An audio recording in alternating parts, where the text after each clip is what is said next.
Alright guys, this is BlueScarabGuy, Stuart Wilkie to people who know me outside of Xbox Live, or even if you know me on Xbox Live, even if you know me outside of it, outside of anything really, I don't really care, but either way, this is my first full Let's Play that I'm going to be doing. I'm going to be playing Halo 3 ODST from start to finish for you guys.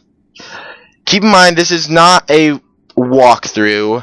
You can use it as a walkthrough, but this is a Let's Play. This is for fun. This is not for the simple. This is not so that you guys can just see the game, but it's also for you guys to listen to my commentary and or to have fun. So I will not be editing out any chunks of the game where I die for the most part, unless I die a lot. Well, okay, I don't know. But either way, I won't be editing out large chunks of this. First order of business is that I'd like to apologize for anyone who had problems with the admittedly shoddy quality of the first bunch of videos I did, the Halo Anniversary Silent Cartographer Let's Play. I am sorry for the shoddy editing, as it was my first video, but still not boosting my own audio and not syncing quite correctly and not cutting out some of the dead spaces like where I paused and such. That was inexcusable on my part. Okay, maybe not inexcusable, but it wasn't a good thing to do, and so I am sorry for that. I would like to just say that I really have to thank all of you that I'd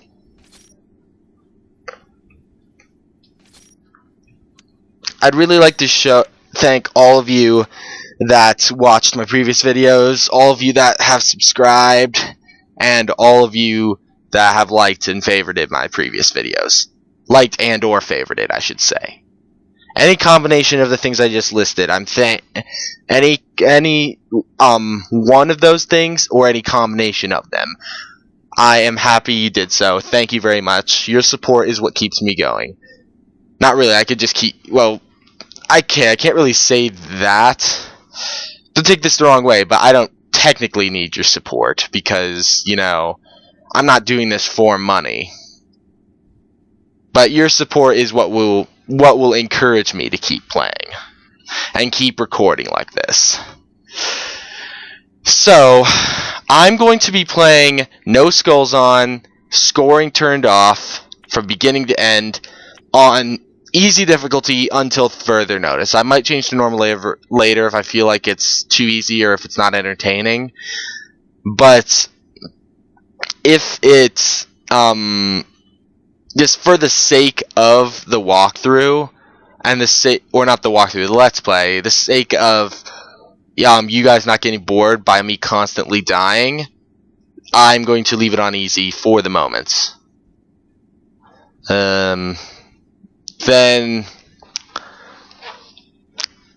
So I think that about does it. Let's get started. Let's prepare to drop. 3. I'm going to be quiet during the most important cutscenes.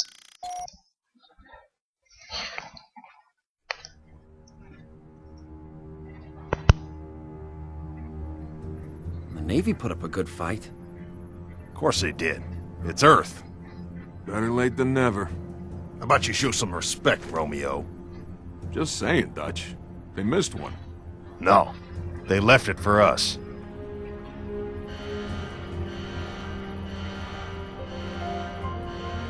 You know the music. Time to dance. Hello, beautiful. Pods. Now.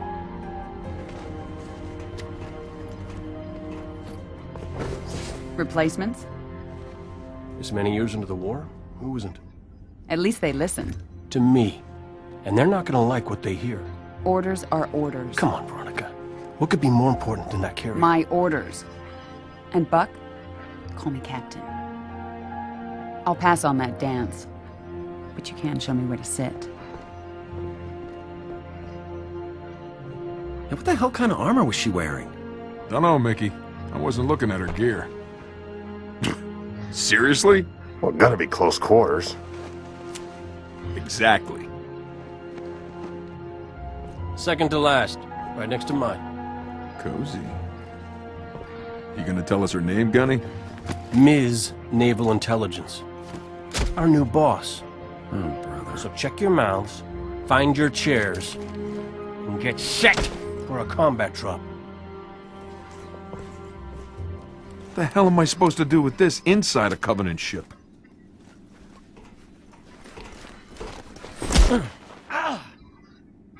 Wake up, Buttercup. Relax, rookie. He don't mean nothing. Besides, now's one of those times. Pays to be the strong, silent type.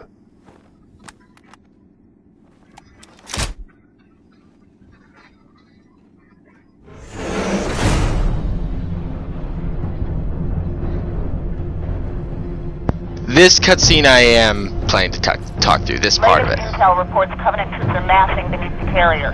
You're pulling back? Why? Not gonna find out way up here. We aren't. Troopers! We are green and very, very mean!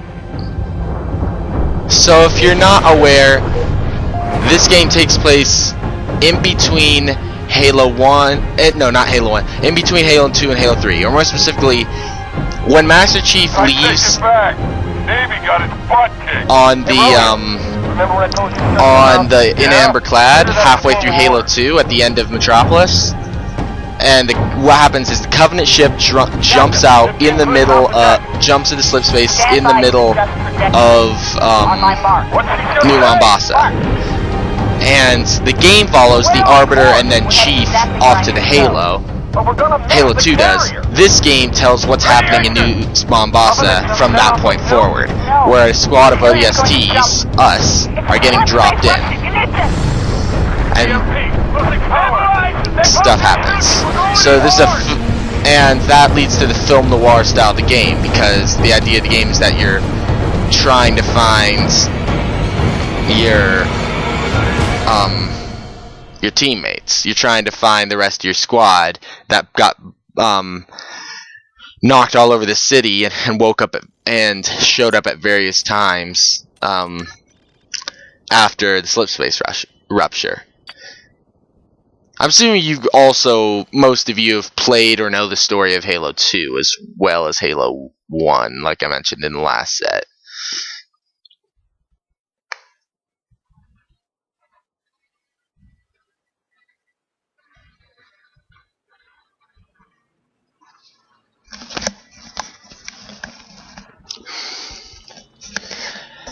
Now, I did mention in my last videos that I would like to see an ODST 2, because I really do like ODST introduced a lot more stuff to the game. I'll do training just for your guys' sake. ODST introduced a lot of concepts to the game that haven't been done before, including sort of QuickTime events, like interactive objects that are interactive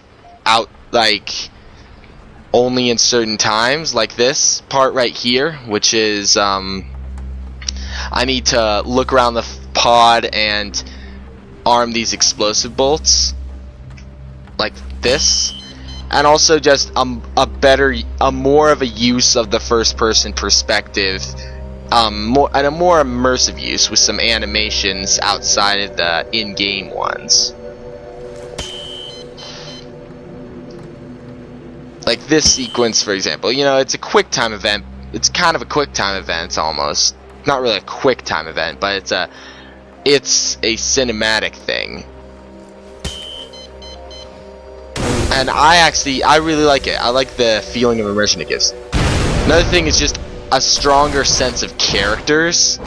Like, not that the characters weren't strong in the first 3 Halo games, but I feel like the characters are a lot more well developed, and I feel like the characters of Buck and yeah, Buck especially. Just the characters are really likable in this game, and they feel human, which because they are. They're not a super soldier that's augmented and been trained from birth to be a super soldier and has super armor. It's not that. They're not that. They're just normal dudes. They're the best of the best that aren't like special. They're not super soldiers. They're the best normal soldiers ever. It also helps to the feeling that the Covenant are scary. They were scary right at the beginning of Halo 1, but the fact that a lot of ODST takes place at night.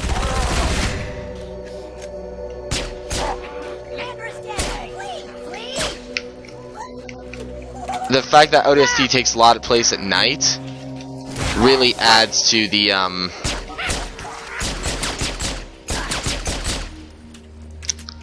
pistol's so weak outside of headshots. It's great for headshots, but it does like no damage unless you land a clean headshot on an unarmored target. But then the aesthetic, it is very film noir, like Bungie has said about it. It's definitely a film noir game. It's a mystery. You're trying it in the city at night, and that combined with the fact of its not open world gameplay, but the hub level design where you have to explore an open city level or a mostly open city level in order to access the missions, access the linear missions Halo is known for that are actually flashbacks. I feel like that's a concept that somehow fits this type of gameplay very well. I don't know why I'm looking at the ground. I guess, yeah, probably because in Anniversary you couldn't see your feet. I like being able to see my feet in games. I don't know why. The visor is also really helpful, although personally I think it's kind of ruins kind of a part of the point of the game. Like, the visor really helps if you're just playing really casually and you don't care, but in terms of trying to really make the experience rich and cool and like add to the aesthetic of it being film noir, I feel like the visor kind of ruins it, because without the visor everything's very dark and very shadowy, and there's a very I'm trying to press X to reload, but it's visor in this one. The whole idea of the Covenant being scary and such, it doesn't work well when your screen when it could easily just be a kind of a cloudy day instead of night, and when all your enemies are outlined in bright red. It ruins the whole idea of it being a scary game,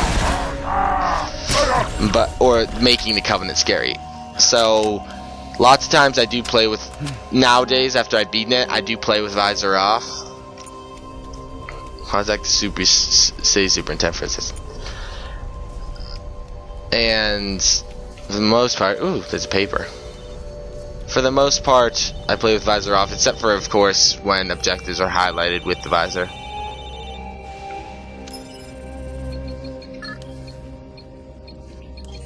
So, I really found ODST to be one of my, I don't know if it's one of my favorite Halo games. I played a lot of it. I feel like I like all the Halo games equally, because the thing is, gotta just go through the tutorial.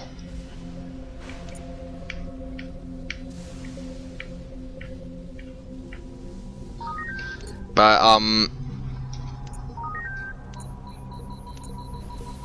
I feel like each of the Halo games, I like them all equally because they each add something new.